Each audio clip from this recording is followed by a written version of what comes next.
বছরের শুরুতেই সব ধরনের জ্বালানি তেলের দাম লিটারে ২ টাকা কমিয়েছে সরকার। বিদ্যুৎ, জ্বালানি ও খনিজ সম্পদ মন্ত্রণালয় জানিয়েছে, আন্তর্জাতিক বাজারের সাথে সামঞ্জস্য রেখে স্বয়ংক্রিয় পদ্ধতিতে এই মূল্য সমন্বয় করা হয়েছে। সরকারের এই উদ্যোগকে স্বাগত জানানোর পাশাপাশি জ্বালানি তেলের দাম আরও কমানো উচিত বলে মনে করছেন ভোক্তারা। দর্শক, আরও জানাচ্ছেন শাহেদুজ্জামান সাকিব। নতুন বছরের প্রথম দিন থেকেই কমেছে সব ধরনের জ্বালানি তেলের দাম। আন্তর্জাতিক বাজারের সাথে সামঞ্জস্য রেখে স্বয়ংক্রিয় পদ্ধতিতে এই মূল্য সমন্বয় করা হয়েছে বলে জানিয়েছে বিদ্যুৎ, জ্বালানি ও খনিজ সম্পদ মন্ত্রণালয়।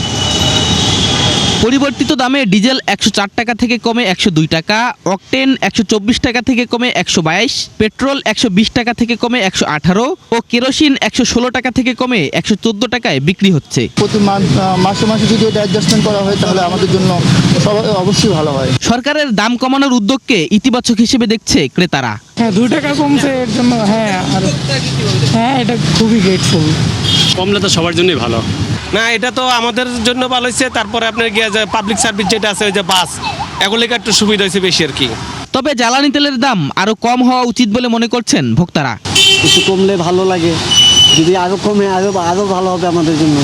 এটা আমার তো স্টুডেন্ট মানুষ, তো আরো কমলে আমাদের জন্য ভালো হয়। হ্যাঁ, এটা কোনো প্রভাব পড়ে নাই। এই ১০-১২ টাকা কমলে পরে একটু ভালো হইতো।